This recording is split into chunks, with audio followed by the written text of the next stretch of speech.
Hey everybody, welcome back. It is the Fantasy Rugby Yanks. My name is Jared Dyke. I'm Ben Glauser. Let's get into it, buddy. We got a lot to cover, and we got a lot coming up too. Yeah. Yes.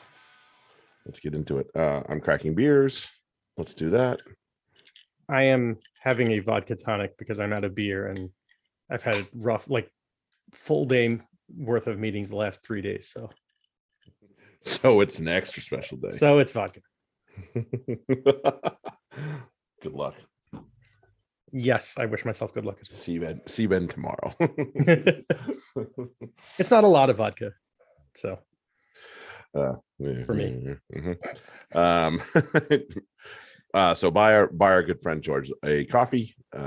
Make sure that you give him a shout, because it's likely that you've probably been helped either recently with the Women's Six Nations, or you're going to need his help coming up this weekend with Super Rugby and the Super Brew, or not Super Rugby, Champions Cup. Yeah, Rugby and Super Brew. I had half that right. So yeah, grab him a coffee or a beer, however you wish to see it, because he's busy boy and he's earning it, earning that coin over there. Grab your TRM upgrades. Obviously, we'll be through these 2 weeks of the round of 16, and then we'll be digging right back into the Prem. And there's plenty of things going around. Still got a couple of injuries that we need to keep our eyes on and stuff like that. So good to know when they come back into the fold. Also very helpful when things like what happened on Sunday happened, like Tom Pearson dropping. Yeah. One of the last minute checking of your team, and oh shit. Would you look at that? There's a red dot. I need to change that. And then, as always, Black Lives Matter on this podcast. There is no room for racism. And yeah, I mean, there's some pretty awful shit going around these days. And I feel so awful for the fact that I get to sometimes sit back and just go, oh, I don't need to pay attention to that today. Yeah. But it's not always the case. It's not the case for a lot of people. Right. So at the same time, I feel guilt. It's like, fuck. Right. There's, and if you feel kind of powerless too. So yeah, I know. I agree. It sucks. It does suck. But even down to because obviously it's not just blacks. We're looking at, trans. We're looking at, it's getting and that's getting right up there. Freaking Boris Johnson with the stupid comment today about biological men competing against women. I'm like, whoa, you might want to roll that back just a bit. And he's actually kind of a muppet, so it doesn't. Right. I don't think that's going to change a whole lot on that one. No, and it is getting kind of scary here. The laws that are being passed at the state level. Agreed. So around those things, and they're calling Disney groomers, and it's getting bad. And it's weird because the people who are doing it are people like Matt Gaetz, who we have actual evidence of him transporting minors across state lines for how the fuck you still I mean, long story there, but probably the easy answer is he's white. So right, but there's also these are the people who are creating and writing these laws. They're the ones who are the ones doing this shit. Like they're not they're trying to point out at trying to point at some other when it's really them that's doing this shit. Yep. Yeah, fucked up. It's a fucked up world, man. Make sure you grab our Patreon. We will still kick on with the Super Rugby, obviously, as we go through this Champions Cup period. Also gives us time to catch up on all our Premiership stuff. Right.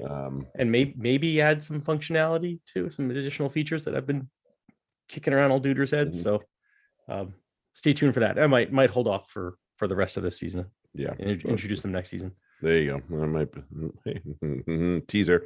But yeah, grab a hold of that, because we evidence, and we'll get to it in the fantasy corner. But our old friend Mark, who was like, it's not working. It worked. He had a great week. He did. So there's evidence out there that it does have some gain to it. Okay, let's dive into the Six Nations, and well, I guess, if I can claim victory on something, that there was the one game that I thought would entertain certainly did. But of course I'm getting ahead of ourselves as I do with this comp. France and Ireland, I don't know what to say to Ireland. There's not much you can say to console them, except for they're not that far away. Right. I don't believe so either. You can see it in their one try. You could see like, this is what you guys can do. Right. Do it more often and you'll be good to go. That's easier said than done, obviously. Right. But still, and it's as is holding France out of the. That's not easy. That's not a cakewalk by any means whatsoever. By any means whatsoever. I do like. I will say I do want to point out Brittany Hogan. I thought she had a pretty good game for the Irish, and I like that. And obviously they have the not really a luxury, but they now are free to experiment because they're not going to New Zealand in the fall. So it's not good, not bad, but it's just what it is. Right. And shout out to Nev Jones for she was laying the fucking wood. You said that. Like she had a couple dominant tackles and she's also handy in the loose. She's a proper hooker, international hooker. So they have good pieces. And Linda Jugang is certainly a proper international prop. Yeah.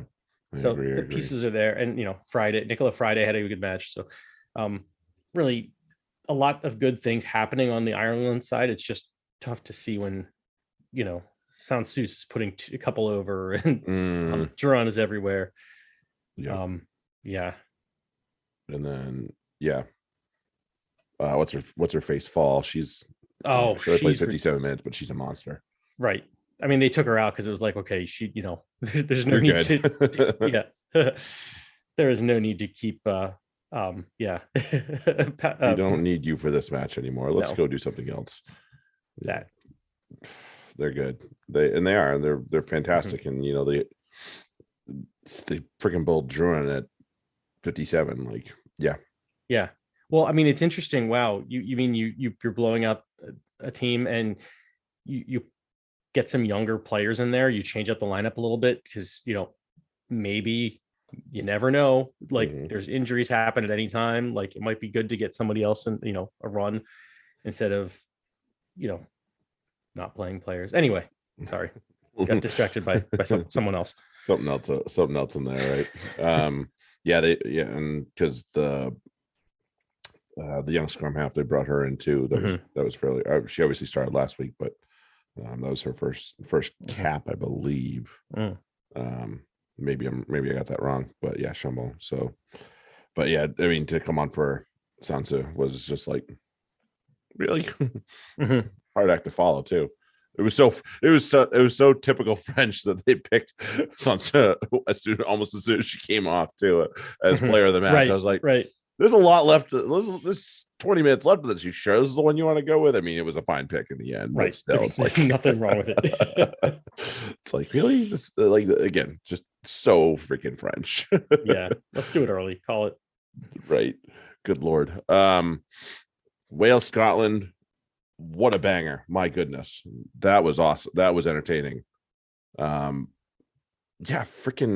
Scotland. Just I'm very impressed with the way Scotland are able to play in patches both last weekend, this week. All things considered with them. They have no professional contracts. They have some old GB7s players and they have some that are playing in the Premier 15s, but overall, the professionalism is definitely not a part of this team right now, and they're still able to put some damn good product on the field. Right. Maybe the players aren't professional, but they bring a professional attitude and professional ability in some ways. That the other ways aren't their fault. It's just that they're not professionals. They're not training as their job. So, the extra conditioning, as they were talking about, and stuff like that, where you can. Yeah, it matters. I mean, obviously, it matters. They were in control of this match until, it essentially just kind of fell apart for them, unfortunately. And I mean, it came together for Wales. I mean, credit to Wales for sticking with it, coming back and getting the dub. Right. Scotland deserved, they had it and then just couldn't hold on to it. Right. For the Welsh, Alicia Butchers, my Lord, she is a house. Mm-hmm. That is one mean lady right there. Try and silky hands too to go with it. So, right, just a very much a rugby player. That is a back rower if I've ever seen one. Yeah, good sixery. Doing the hard yards, not just running in the loose, but also can run in the loose. But did the did the grunt work too. Right. And for the 32 minutes she was on, I thought Kelsey Jones was very impactful. The backup hooker for the Welsh. That was, she came in with some sort of attitude. Obviously, she wants that starting shirt. So right, they have such a 1-2 punch right there. Because Karis Phillips, like quality. Yeah. She's she obviously she can pilot them all, which that's what they like. And good, just a great weapon there. But their backup is also quite an impactful player. Good, that's the future is looking good there. Right. I love it. And for the Scottish, Lisa Thompson, their 12, has got a leg on her. She can boom it. I was just like, that went a long freaking way. And she's willing to get in there and get dirty too, which you got to love that as a 12. So, kudos to her. I thought she had a pretty good match, both with foot and, open play as well. So lots to like about the Scottish. You can only hope that they're inching their way forward to some sort of professionalism as well. And who knows what this will be like. And we get to watch this one all over again in the fall, because this is the first match that each team plays in their World Cup pool. That'll be fun. That will be fun. Good luck to you. Right. Have fun. So that should be very, very interesting. We didn't go over news or notes or anything, but I do want to mention that there was a huge signing in New Zealand. And did you see it? No. Black Ferns brought in Wayne Smith as part of the coaching staff. Oh, former All Blacks coach. Okay. He is one of my favorite coaches, like from that, especially from that 11 and 15 team. Like everybody remembers Sir Graham Henry. Not everybody, a lot of people, but not everybody remembers Wayne Smith. And I think he's awesome. So that's a huge signing for them. Speaking of which, did you see the French clubs are signing referees like Romain Poit, I think, signed with Toulon. Yeah, basically that's teach them to not fuck up. Like I'm not sure what's like, but he's coaching. I don't know how that he signed on to be one of their coaching staff. I don't know. I have no idea. That's kind of hell out of me. So we'll see. But anyway, back to the competition. Over to Italy, and geez, unfortunately, just too much firepower for England. Just plain simple. There were good patches for the Italians, but not enough of it, and not enough of it got finished. Obviously they left the donut on the board. Not helpful in any way, shape, or form. Right. It's just England are a machine. It's no big deal. Just turning out players left and right. I mean, this was a mostly changed lineup. There were a ton of changes to this team. Both props got changed. Back row was all but changed. And it was great seeing Shauna Brown. I thought she did a fantastic job. I love her. And I was super happy for her because she got a try. And then, of course, they bring in Sarah Byrne. Oh, what a scoot from the big lady. Oh, my. What a scoot. Wow. Yeah, that was good. Yeah, that's property right there. Tight header. That's tight headery right there. Yeah. At its finest. That was, and the smile. I mean, you gotta love her smile too. It's just like she's loving every minute of it. There's no fakeitude in that smile. She's not, she's super happy.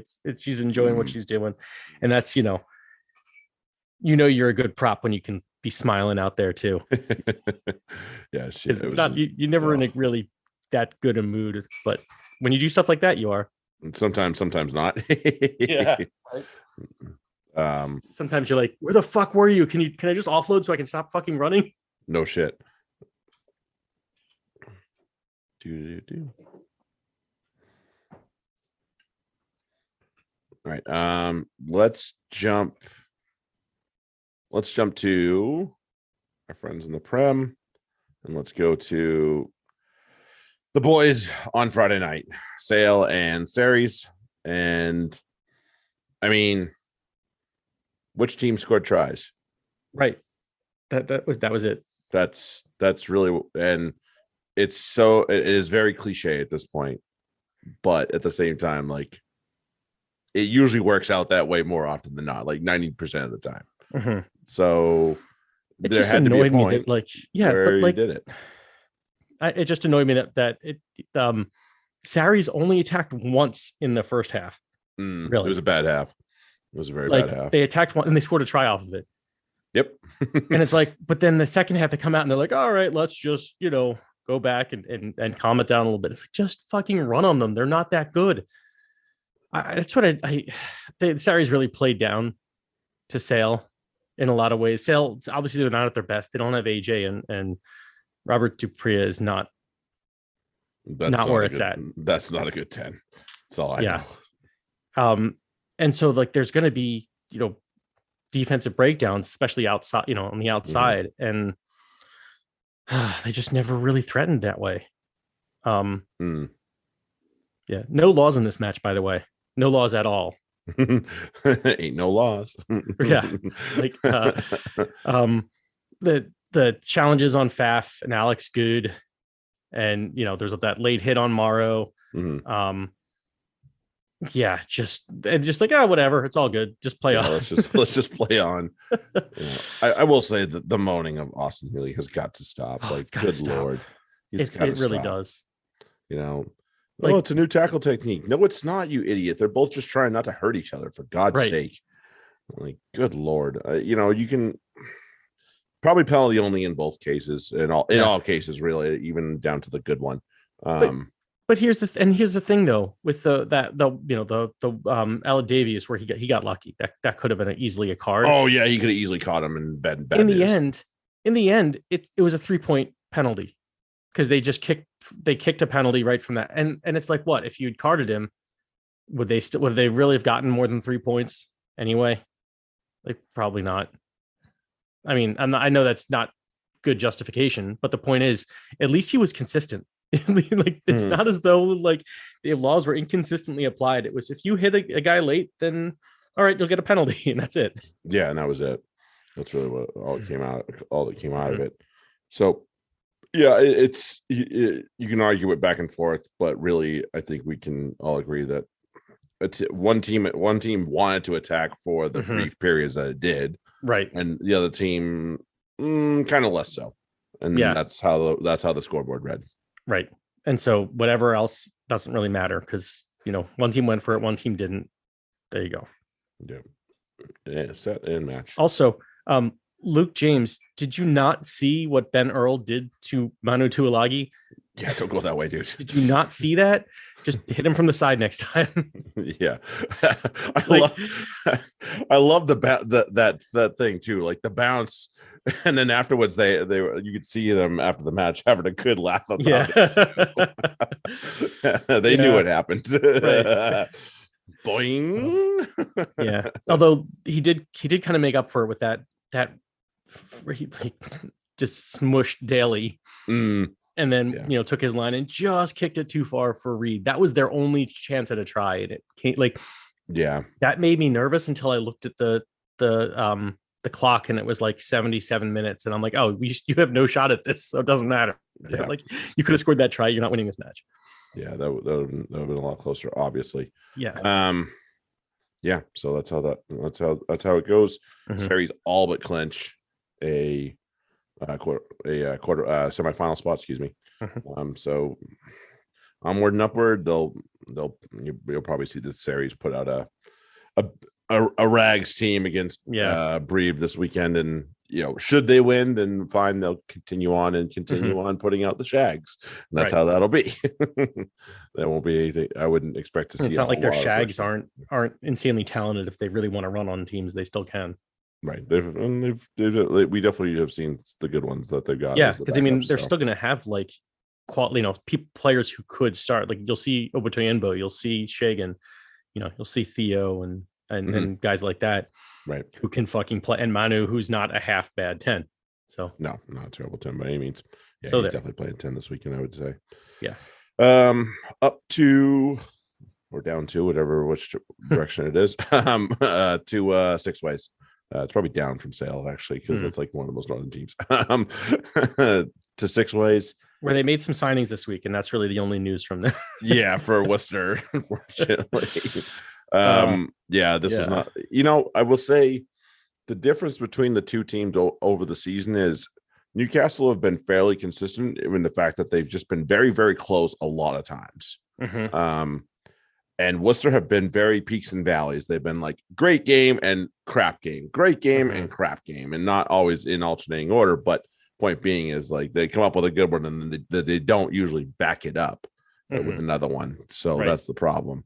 And this is another case of that. Well, their best. You look at it, they're 2 points apart in the standings, but Worcester have given up 181 more points. Or their point differential is 181 worse.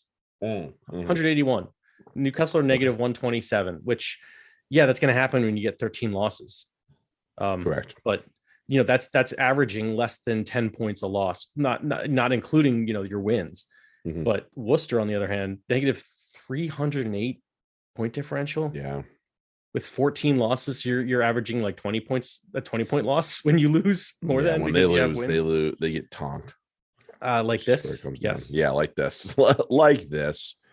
That includes their tonking of Exeter too. Right, and includes that one as well. So there you go. Yeah, just a whole lot of from the Worcester team, but this is what we would hope would happen from Newcastle to a point. Like they were primed to break out at some point in some fashion with one of these games, because they've been close. Like I said, yeah, they're not like they're 11th in the league. And there's 11 pretty, there's good better than decent teams. Yeah. Like there's, when they play against good teams, they're going to struggle. When they play against a Worcester, that clear dividing line really, between Newcastle and Worcester and Bath now. It's big. Yeah, it is. It is. Maybe found another back rower, and we talked about him the other week, but Freddie Lockwood for Newcastle, and that would be excellent for them, because he's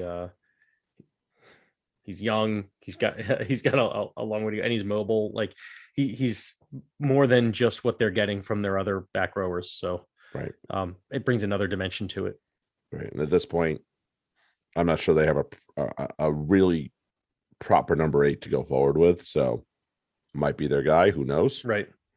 We'll find out. But there's and the front row work once again. The front row union combines to do some great work for the Newcastle Falcons. Yeah, I think there was a sequence with Davison, Brocklebank, and McGuigan all getting the ball too. Like besides the tries, but front row union on the move. Love it. It's always good. It's always a thing of beauty. Thing of beauty. And to be fair, the Newcastle attack does function better with Brett Connon in at 10. That's not to say that you don't want William Haydenwood for the future. Although, whoops. Sounds like that might be a change as well. No, that is. He's gone. He's going. Oh, is he gone? That's official. That's bad. That's bad on Newcastle. Yeah, honestly. Not what you want. Here's the thing with Brett Connon. I think it's just Worcester he does that with. That's the thing. That's possible. I really think it's just Worcester he does this type of game with, because I don't see it elsewise usually. So I thought he did a good. I think he does a better job of bringing in Carreras and Radwan and kind of bypassing the centers. Whereas I think Hayden Wood is still kind of a little bit in the paint by numbers. Like 10 to Might 12 be, or yeah. 13. It's just, having as a someone who has Adam Radwan in fantasy, I notice when he gets engaged and when he doesn't. And I felt like, watching this game, although you're also considering the opponent, it certainly True. seemed like those two wings were brought in to attack a lot more than they are when Will Hayden Wood is running the ship. Right. Maybe. Let's go to Devon for however brief a time we need to. Yeah. The Schickerling. I only got to about 65 minutes into this match, so I didn't watch any minute of it. Yeah, it was close, really but obviously they opened it up eventually. Yeah. I saw the Schickerling play where he where Hogg kicked it to him and then Ewers just flopped over because there was nobody there. Because that's all he can do. That's like, yeah. It's like, wow, congratulations, you can move 6 inches. There was some good stuff. This was a better match than the scoreline tells, honestly. I think Bath just kind of let it fall apart at the end, starting with the Keys try and going from there. There's some really good stuff here with obviously Underhill is fan-freaking-tastic. Coco looks great. Like Coco looks like his old self. Like really. Oh, really I did see that try. One of his tries. It was beauties. He there was one he swished Joe Simmons on. I was like, it was a tackle, but it kind of wasn't. He's just like, please just run over me and fall. Well, he ran over him, but he didn't fall. It's just so there was a lot of good out of Bath. Again, I think the scoreline didn't do them justice, but yes, Exeter were worth it. Especially Hogg was on point. Like, yep, okay, this is honestly what Scotland needed from the likes of Stuart Hogg. Yeah, I mean, that's actually, you're right, because they scored 14 points in the last 10 minutes, so it was a 6-point match. That's right. That's what it did. I did see the end of it. That's what happened. So like I saw the Stuart Hogg try and I was like, well, I don't need to watch this anymore.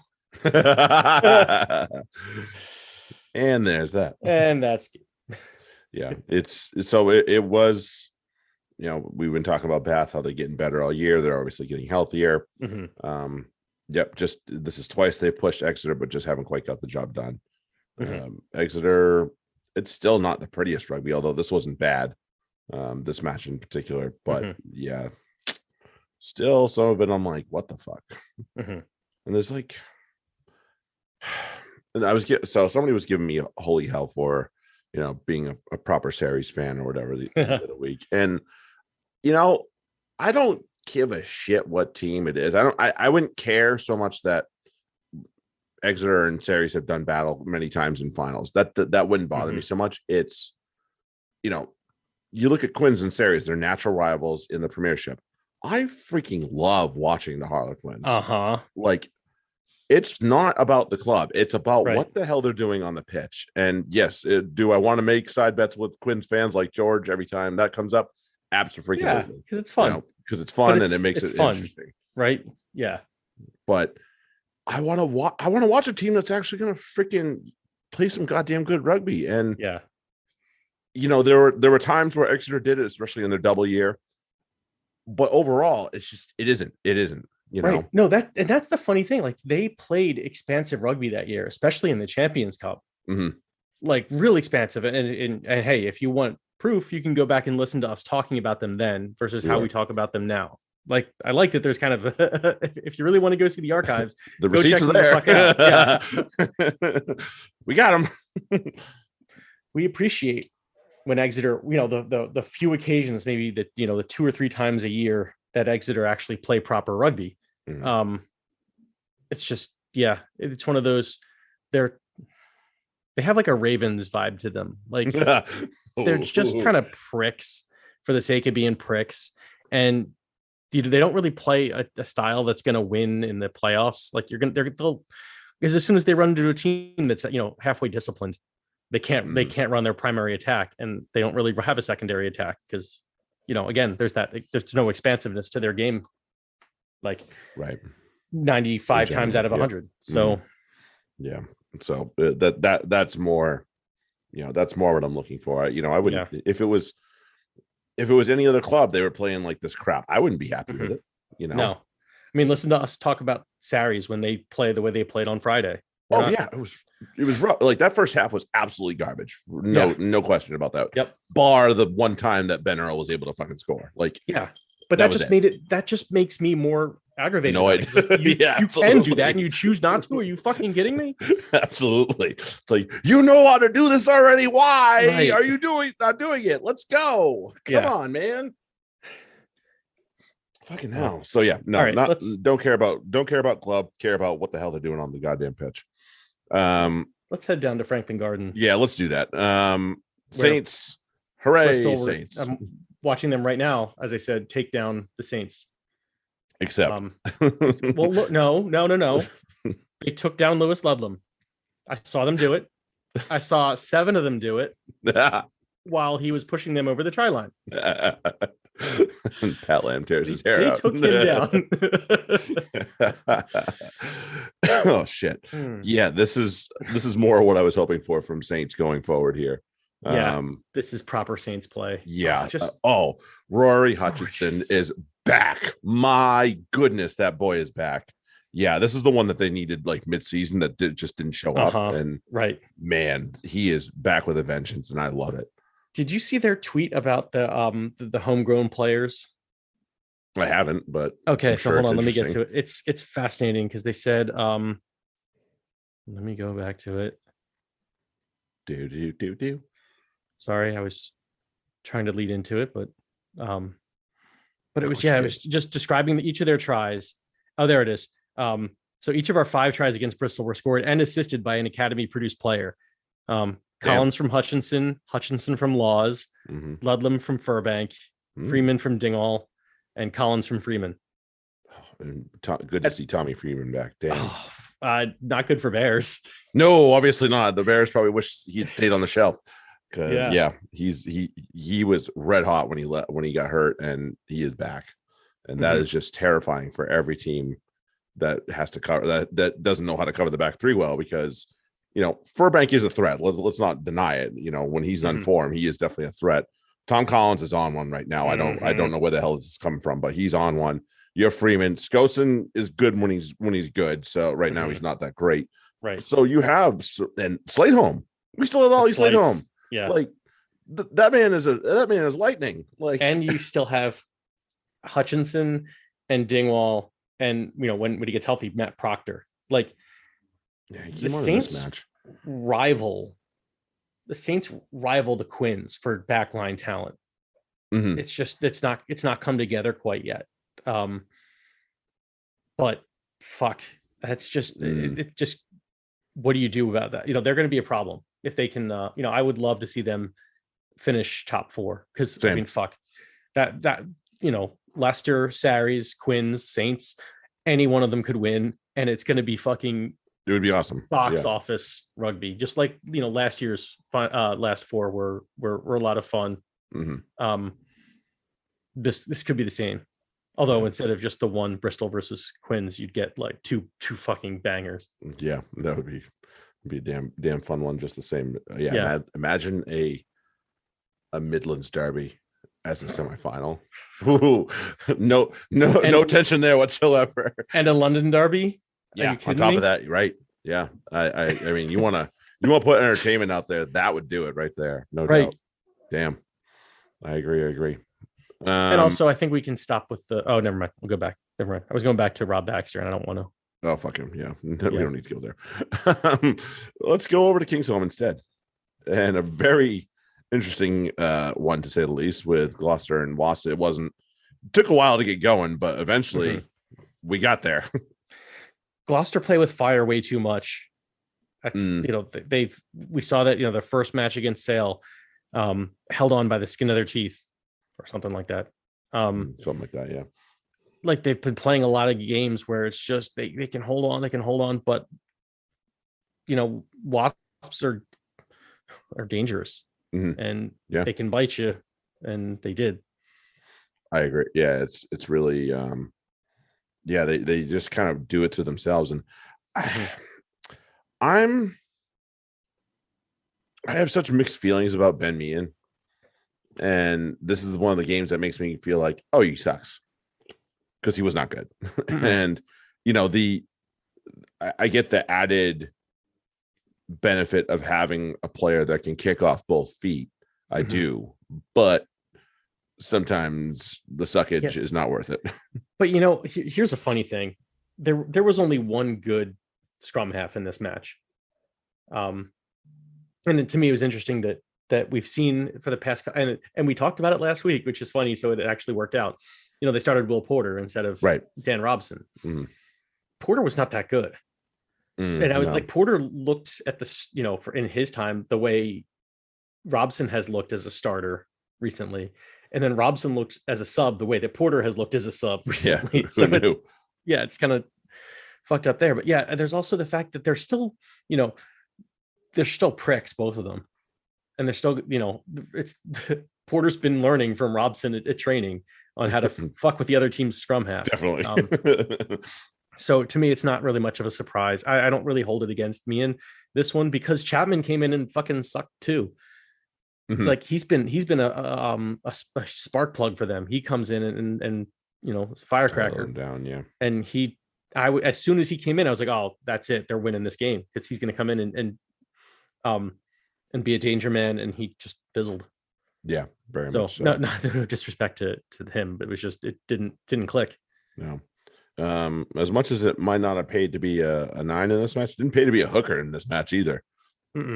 Well, all 3 of them got cards, or 3 out of the 4 of them got cards, I should say. That's right. Yeah, Augrey and Singleton at once. Yeah, and then Frost got one near the end. The double yellow for Stan. Like, fuck you both. Yeah, I mean, to Carly's credit, like, he told them both, and they didn't listen. So he said, "Fine, screw you both. Go have a seat." And that was the end. Well, the thing is, like the hey, referees say that a lot. Every so when the scrum goes shit, they'll eventually be like, "Look, I'll take this in my hand." And sometimes that's enough for players to be like, "All right, let's stop fucking around." This time it wasn't. They tested him, and he passed the test. So I mean, I'm not no complaints about it. It was still hilarious. Right. It's just hilarious. Right. And there's one call that Matthew Carley made in this match that I haven't seen called more than like once or twice this year, and that was the attacking player holding the tackler in. And it was Harry Ellerington that tried to be sneaky about it. But that jersey, as soon as it gets pulled away from the body, it's real obvious when it happens. And that was an easy spot. But thankfully, they've been talking about it. Don't hold them in. Don't hold them in. Yeah. And there's still guys that are very cheeky about it and able to sneak away with it. But he saw it and he called it, thankfully. So I applaud that, because not every referee is gonna call that when they see it. They'll just tell him to let him go. Right. Like, nope. So no, he's actually, that's a penalty. So no. It's funny how much trust you gain with players and fans when you do shit like that. With the double yellow, calling that, like, you call shithousery, and everybody kind of responds. That's like, it's one of those things where only the, like, Wayne Barneses will do that, or and it's like, well, no, that's because nobody else really has the balls to be like, no, you can't do that. I'm gonna tell you no. Like we all kind of get away with it, but we can't have that. Like, not when you're fucking up the you're fucking up the game. Yeah, you're screwing up the flow, man. Knock it off. And we've talked about these guys before, but I want to pinpoint one because he's had to fight so damn hard to get back. And Jack Willis just had himself a fucking stormer, and I am he did so glad to see that guy back. And I think everybody at Was is clearly very happy. 20 tackles. He missed not a one. Damn. He did not miss any. And it made me a little nervous that, like, he got hit at a really weird angle to start. Or like early on in the match, and I was like, oh shit, and he just got bounced right back up like it was nothing. I'm like, okay, thank God. It's gonna be sometimes with those guys. Yeah, exactly. Like, we didn't talk about it, but the Nalago, that looked bad. I kind of saw what happened. I was watching a replay, so I hit the replay on it to be like, okay, wait, what actually happened there? And his knee just did not look right. Not good. So you just kind of worry about that now, especially it was the one that's strapped up. So with Willis, you're like, anything that comes close, I'm sure it's the same for him. Yeah. Having been there, I know it's the same for him. Yeah. So yeah, but obviously we're happy to see this Willis back. Mm-hmm. This is the Willis we all know and love. Yeah.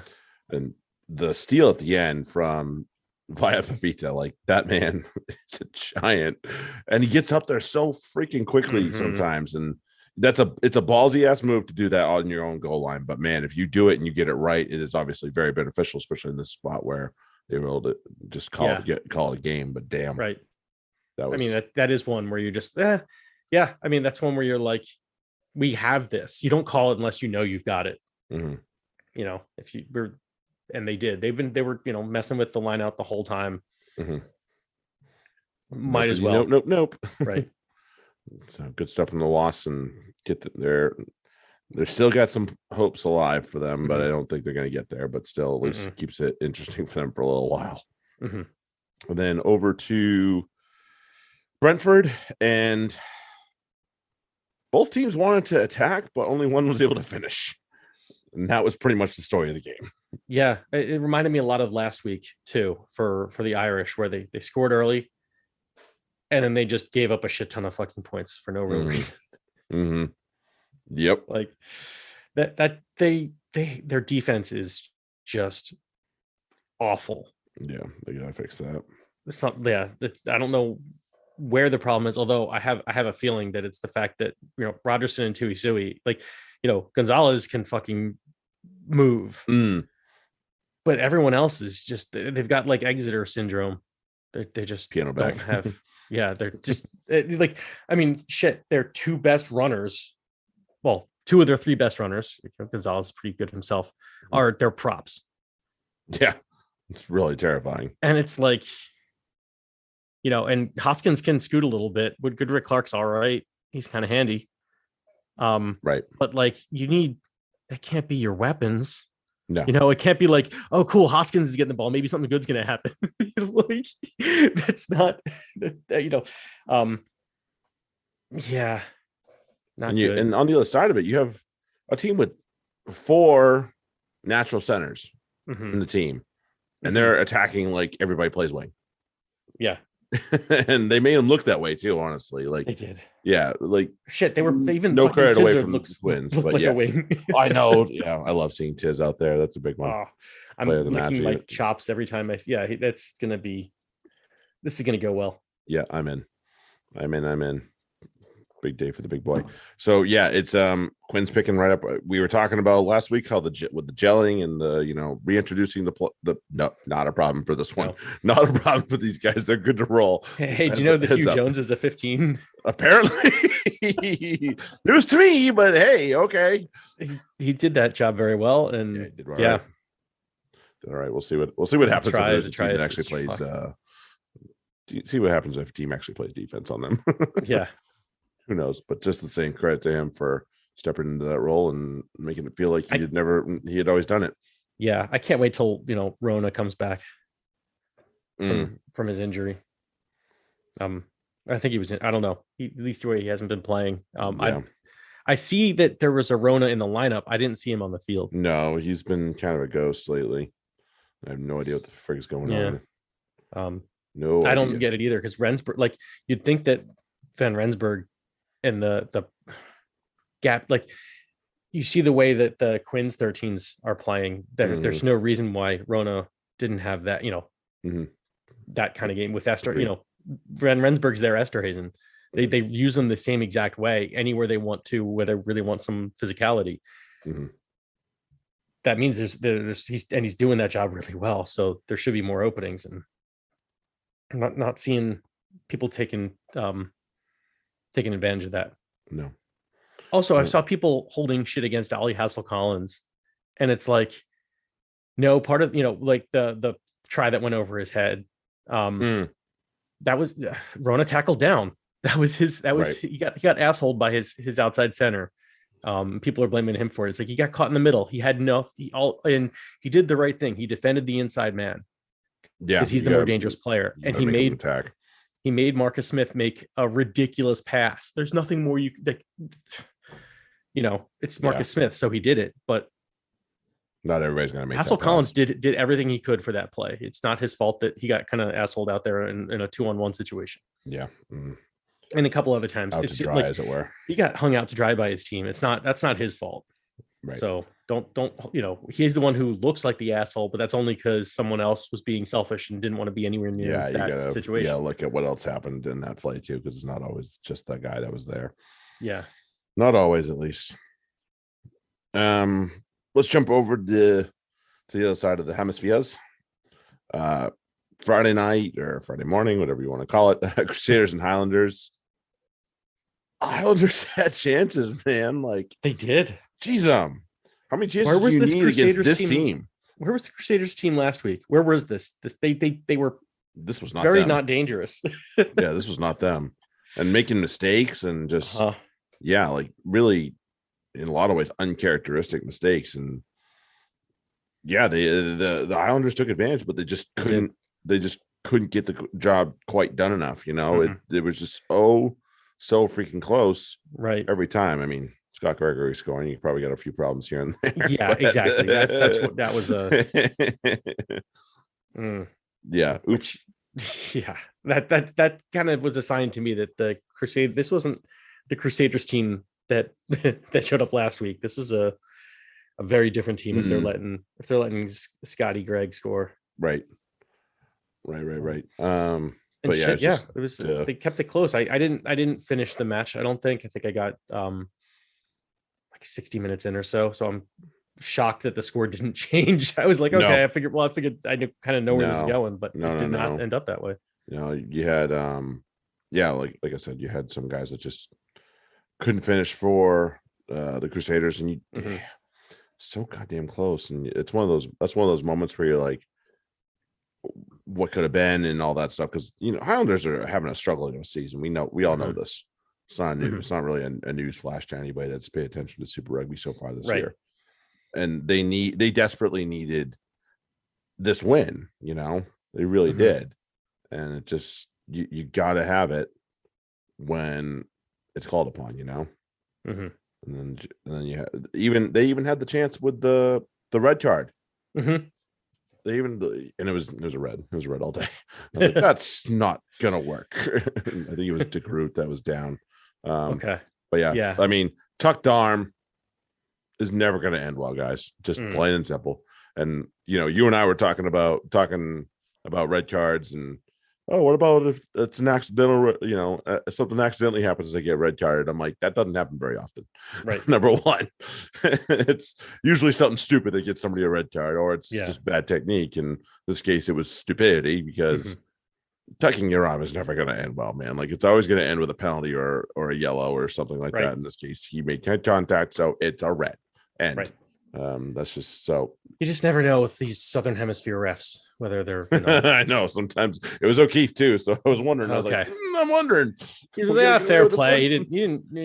Whatever. It's like that. There's no whatever here. Yeah, he actually did it. Okay. So, but Crusade again, good teams find ways to hang on even if it's ugly, and that's why the Crusaders are who they are. So there we are. They got it done. Fuckers. Yeah, God damn it. For Giandrua and Taz, and a couple cards, and this could have been different for the Drua, but really, I have to say, I like the way this Taz backline is starting to gel a little bit. This young kid Page, like, he's getting it, and then they've been they've been kind of chopping and changing with the 10s because they just kind of had two. Donaldson's banged up, and Will Harrison's banged up, but pretty good just the same. And it seems like they're just like, Kane's not bad. Edmund has been he's serviceable. Yeah, let's put it that way. He's not insert 10 is basically how it's gone so far. But and Nwaka Ndawasi is back. Certainly. Helpful. Helpful for sure. And who else is back? Who else is back? Yeah, that guy. The Hoops. Hooper drives the boat, Chief. Yeah.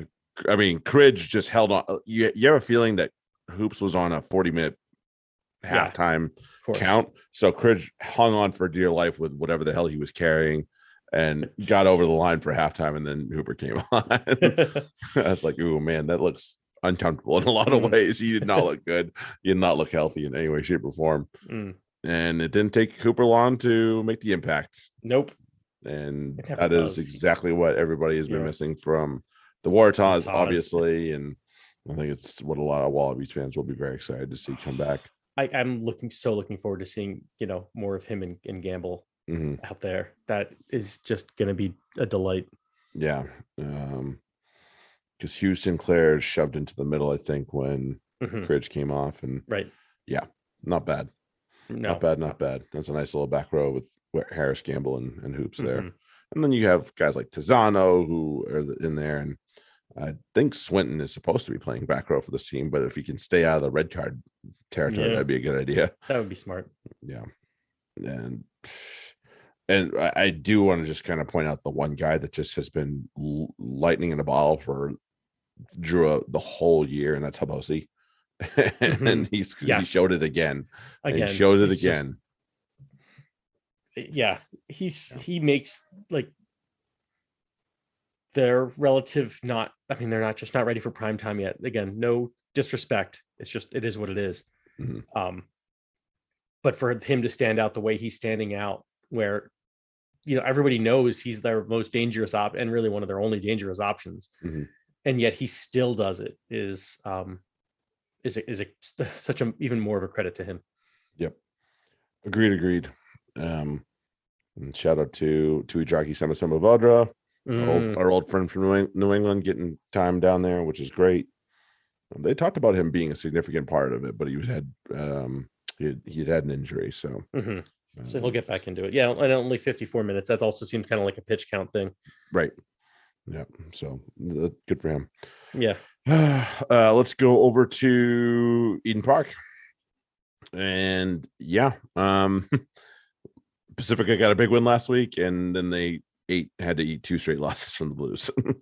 It's like both B teams and A teams. Like the midweek team got actually kept it kind of close. Not so much the full strength team. Nope. No, it was always going to be a problem. Although they did have a couple of debutants at Pacifica, so it's not like this wasn't exactly an A team for them. Meanwhile, on the other side, this is a team that also, maybe not Evans and AJ Lamb, but it's like Sullivan, Bryce Heem, Bryce Heem, he can play. Zarn's their normal starter. Caleb Clark. I don't want to talk about Caleb Clark anymore. That pissed me off. As you know, I was kind of salty about that on Saturday. That's just that, when we talk about why not 20-minute Reds, that's why not. Because Caleb Clark can just feel free to launch himself into the air, knee first to the guy's head, and whatever. It's only 20 minutes for me. What does it matter? Right. Like, no, you have to show a concern for player welfare. There would have to be, like, if you want to do a 20-minute Red, as bullshit as it is, there still has to be an option of, no, you're fucking done. Like, that's over. Yep. Yeah, I'm not into that either. And as we've discussed, and our good friend Carrick has also discussed, this didn't change the game. And even for the 20 minutes that they were down that player, it didn't really change the game. Nothing that beneficial happened for Pacifica with that red card, honestly, in terms of how they took advantage of it. So that argument kind of goes out the window. They didn't score. It doesn't look like. I don't think they did. I can't remember. I just can't remember, but don't believe they did. And the Blues did. Right. Eklund. Right. And one of 3. Stupid hooker. Scored his third in the red card period. So, like, no, it's the argument's kind of gone for me. Doesn't matter. I'm not into that. I'm not into that either. Yeah. And then another one that was quite a wrestle here. Reds and Brumbies.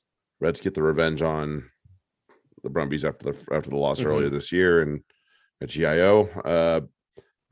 What's fun? I like watching matches 20 minutes into where they start. Jesus. Fucking flow. Oh, that is just so like there's no other service you would pay for that would be acceptable. Yeah. Like that level of bad. I can't really think of anything. I can't think of anything to compare it to at the moment. But that is just so awful. Like, and you pay for the service and they're like, meh, whatever. Fuck you. It's like, you gotta be fucking kidding me. And literally what they've done with Flow is they've taken the old rugby channel and they've just inserted and left it. And it's like, oh, and they've added ads. Thank you. Fuck you guys too, as well for that one. Like it's so awful. If I don't mind, look, I don't mind ads. What I mind is, you know, when you time them, if you could have somebody just watch the match and then say, okay, here, this is during it, like they're taking a penalty kick, throw an ad in there. No but joke. It's like, okay, here's the line, you know, there's a line out right on the 5 meter line. And it's like, okay, well, here's an ad. And it's like, no, fuck you. I want to give me the goddamn screen back. Yeah. So it's like, annoying as hell. they don't do this very well. And they're super expensive too. So at least there's that. Yeah. No problem. Yeah. Ugh. You know, and we want to talk about, you know, red cards don't change things. You know, the Tuolima red was a red all day. Like, no question about it. Yeah. What did the Brumbies do in that time? You know, I think they got a. Oh no, they didn't get a penalty. They get a penalty, and that was it. No, they didn't get anything. Okay, so they didn't even get their. They got nothing at that time. No, the try was at 25 minutes. It was before they didn't. So, yeah. Although, so they scored a try, they scored one try when it was even for 34 minutes, and then they didn't score anything for 46. I can do math. Yeah, something like that. Up a man. So no, red cards don't ruin games. Just bad teams ruin games. Yeah, bad teams' decisions are the things that ruin games. Sure. Yeah, that's the end of that. Shout out to former MLR player Cam Clark getting his first Super Rugby try, or at least first coming back. I don't think he's played there before, so if my records and my memory serves me right, but that's really cool. You know, love to see MLR players go on and get things, get new contracts elsewhere and do well. And he got a yellow. Yeah, got one of the, you know, it's like the Gordie Howe hat trick. Yeah. I think all we're missing was a drop debut goal. A try and a yellow. That's a story. That's a good story. It's definitely a story, no doubt about that. No question about that. So it's a good day overall.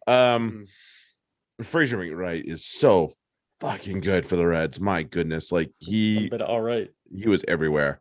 I just felt, I was like, every time I every time something good was happening for them, especially on defense, even like I was like, that's Fraser McWright, isn't it? Yes, it is. I was like, God damn it, he's good. So here's the thing: if you have a good, loose forward, I mean, and I don't mean good. I mean, you have a fucking great loose forward. It feels like there's two of them. Because sometimes it does. They'll just be like, all right, they made a tackle, okay, and then they make the next tackle. You're like, where'd that guy come from? Like, and the Reds have two guys like that. And so, you know, when one of their guys gets a red, it's like, okay, well, then the other two can just step up and shut it down. You know, they just play normally, and then we can all kind of relax a little bit. Yeah, right. Oh man. And then over to Wellington, and you know, so speaking of flow, hold on, before we get to this, I'm gonna flow this shit up, because it was Saturday night, right? We'd had a long fun day, because we'll talk about that in a minute. But I was like, fuck it, let's see what when the matches start. And Flo says, hey, by the way, Hurricanes Chiefs starts at 10 o'clock. And I'm like, holy shit, this is excellent. It was like 10:07. And I'm like, so I wait, and I turn it on, and it's the pregame show, and it's like, you know, has that countdown clock in the corner, and it's like an hour and a half to the start. And I'm like, first off, this is like fucking Super Bowl pregame. Yeah, right. Well, that's how they do it down there. It is, which is fucking great. But second off, fuck, I don't want to watch it. I'm gonna fall asleep well before this match starts. Definitely. So I'm not making it till 11:30. So it was just fucking Flo teasing me like that. Oh, cool. I can see the start of the, no, I can't. I see the start of the pregame show. Yeah, no. Oopsie. Yeah. Yeah. So let's go over to our friends at Sky Stadium and over in Wellington. And for the Hurricanes' sake, you can't wait till 70 minutes to turn it the fuck on. Like, no, you can't. And Chiefs held onto the ball very, very well for a good majority of that second half, and it just killed them. It just absolutely destroyed the Hurricanes. They really just didn't get the ball. They couldn't get the ball back, and they were booting it away every time. And got to get the hint at some point where it's like, hey, dumbass, you had no ball. You need to find a way to hang on to it for a little bit. And they didn't until Artie finally said, fuck this noise. I'm taking this and going. Yeah, I kind of saw that coming. I was like, oh, no, it's already okay. Oh, all right. Well, 1, 2, 3, 4, 5. I think 4 or 5 guys got a hand on him, and he still didn't care. Like, am I going to be angry about it? I can't. He's good. That's what he does. And it was awesome. It's awesome to see a battle at 8 like this between him and Soakula, who was again on fire. Like, God damn, that guy's good. Well, you said they can't wait till till 70 minutes in to turn it on. Well, for me on the other side, I was like, Soakula came off. I was like, that's big. I don't know why they took him out. I don't either. But like you could bring on, Sam Kane, Kalen Bashir, even you could pull him. Not that Kalen he had a fucking cracker too. He had a good day. He's looking very much like his brother, and then that excites me a little bit. Yeah. And Nekaville was not the threat that he was, but the player who was in his position was certainly. And Helena Brown, scoring to open it was delicious. Yeah, and not to open it, I guess. Yeah, we won't talk about the try that opened it. The try that opened it was a big old mistake. I mean, it was a perfect timing from TJ. You couldn't do anything about it. It's like, that's just really good timing, and he gambled the hell out of it, and it paid off. I was like, oh, bye-bye. Jess came down and and asked me, well, she's like, this Sunday morning. She's like, earlier when you screaming, what the fuck are you doing? Who was Kylie doing something? Was the dog doing something? And I'm like, no, I was watching rugby. She's like, oh, that makes a lot more sense. And that was no, like, silly. That was just such a it was a slow developing thing, and you could just see him coming. And I could have sworn he was offside, but they checked that too. I was like, that's perfect timing. It was. Shit. I was like, that's TJ in a nutshell right there for you. It is. And TJ's back. And I, ultimately, I'm, me as a more of a fan of the game than teams. So of course I want the Chiefs to win, but I'm also that's just a classic TJ. TJ's back. This is good for rugby. I'm happy. Only good things from there. Same thing with the Sevilla try. Both Sevilla tries. This was just a hell of a rugby match. It was a great match. Yeah. In the end, back and forth, but like I said, it came down to that, first 30 odd minutes, 25 odd minutes for the Chiefs, that they just choked the life out of the game and held on to the ball, and they put points on the board all at the same time too. It's not like they were just down there hanging out. They made it count. So in the end, loads of credit to them and just their strategy with that last 20 minutes or so.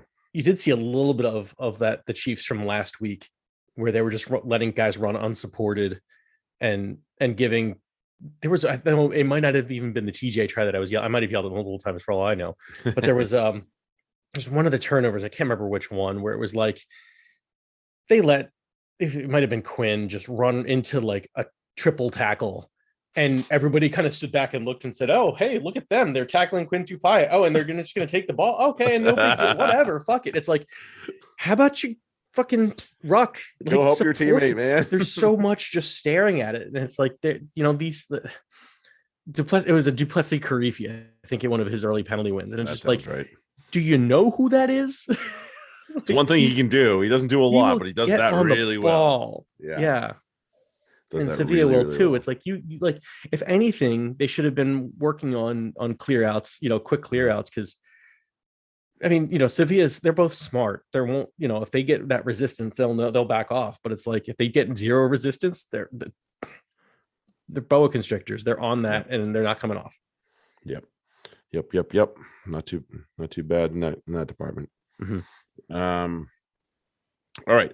Let's bring it into USMLR and the Free Jacks and the home game that Ben and I both attended last week. That was a goddamn blast. And first half was a lot of fun. Second half, not so much. It had the dizzying, the terrifying highs, the dizzying lows. Oh, good Lord, did it ever?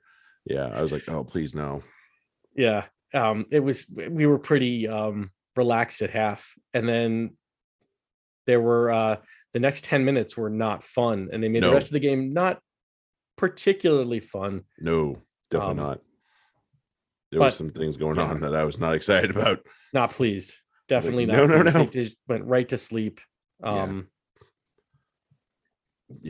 went bye-bye for a little while.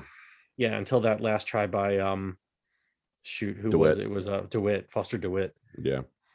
Good prop try. Good prop hands too. The handling it behind himself and holding on, tapping it up to himself. Yeah, worked. It works. Man, I hope Harry's okay. Friggin' Barlow crashed into that post, man. That wasn't good. Ugly. It did. Ugly. That's why they had those fucking post pads there, because that shit happens sometimes, and you don't want somebody dying. Hopefully he's okay and we see him again. We'll see. It's pretty ugly. LaRue Milan is continuing. Like, those centers are continuing to be awesome. It has ridiculous. To be said. Like, him and Vanderbank, just awesome. I think Milan was the one that's followed up for the try to open the thing.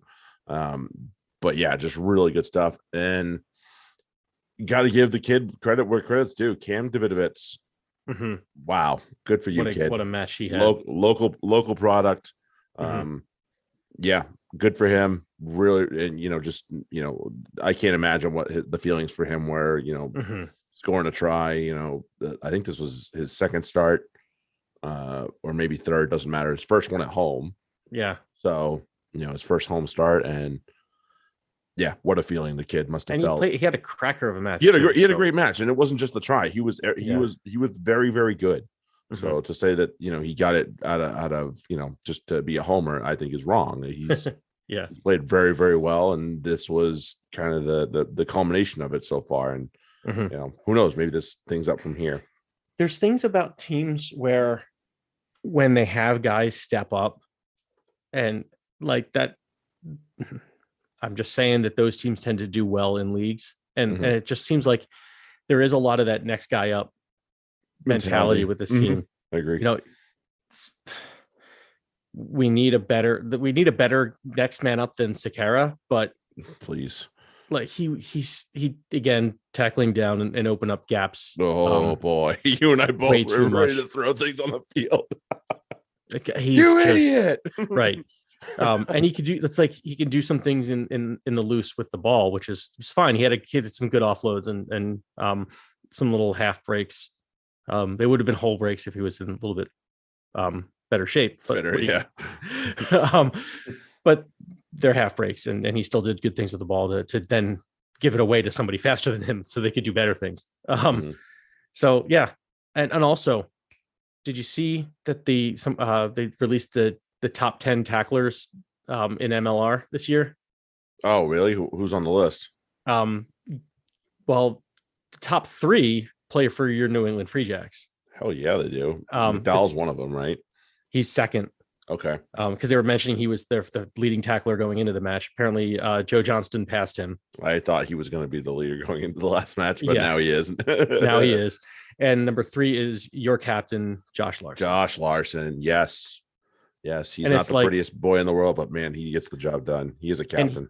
He's by like 7 over the next guy. He's at like 134. Nice. The next top tackler is 127, and then Slade and Joe are like way up. Way up. They're All they have to do is keep playing, and they got that in the bag. That's great. It's between the two of them.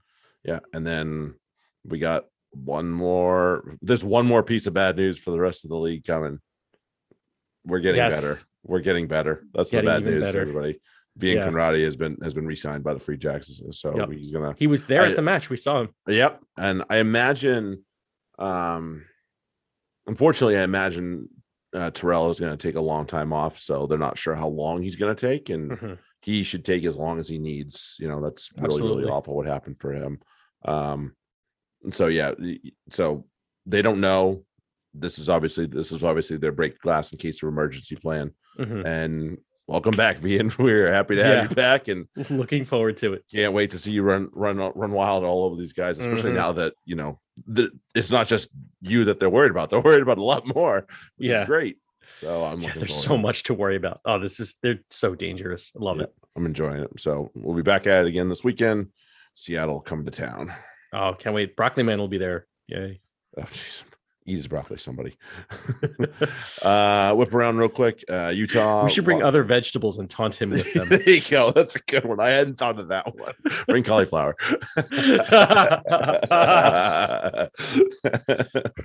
All right, I got celery. Oh man, yeah, that'll mess with. Somebody's gonna do that now. Watch. We should do it. No, honestly, we should do it. We should bring something and dance and play fight with it or something. Yeah, right. So Utah went down to San Diego late on Friday night. Utah fired their coach, Sean Pittman. I'm sure he'll be back somewhere coaching, at least in the forwards. He's a very good forwards coach from what I understand. Arrows couldn't quite get it done in their first home match in a long time up in Toronto, but good for them just the same. That's a lot of good going on there for them. They'll get one up there. Tough team. Right. Yeah, it's not like cakewalk. Not the one you want to debut against. No, it wasn't really ideal for them. Anybody but them or the Free Jacks is really who you'd want. Yeah, at this point. Rugby New York barely eked it out against Old Glory. Old Glory maybe finding some fire now that they've had their coach dismissed. Yeah, I also think that Rugby New York's not that good. They might not be that good. Yeah, you might have a point on that one. Rugby New Jersey. LA absolutely smashed Dallas. Dallas is just not good. We know this. It's not news. Austin and Houston. I think Houston's a little overrated. People were talking them up. Austin isn't bad, obviously. At this point, I'm just kind of happy that we might actually just be good instead, which is great. I'm not mad about it. And no change in the standings. Free Jacks still sitting on top with a 3-point cushion even. So even if we were to find a way to screw up this weekend, we can get 2 bonus points out of it and still potentially keep our spot up there. So that's good. Yeah, I think they'll take him though. Yeah, I think we can too. Again, I think I mentioned before, I think Seattle might be a little overrated. Right. LA has leapfrogged them in the West. So now that all teams have played 8 games, right, we can kind of see where things actually stand. And I think that's probably about what I expected for the league. Yeah, I think personally, obviously, I think Toronto and Rugby New Jersey should be closer, but they may yet still be. They may still in the end. Other than that, everything looks to be somewhat in order. And San Diego are still a little high. They'll come down a little more. So they may come down a little bit as well. And Utah are going to come up. Probably, yeah. Give it time. We'll see where we'll see where things land. Lasike will make differences there. Yes, he will. I believe that too. Okay. So that's that. I promise I'll be better about doing my job this time when we go to the next one. But yeah, that is this one. We're heading over to the fantasy corner in a minute. If we don't see you there, we will see you next week after we recap this big old round of 16 matchups that we got going on with the Champions Cup and obviously Women's Six Nations, Super Rugby, all the good stuff. We'll see you all then. If you ain't going to go to the fantasy corner, have a good one. Later. Cheers.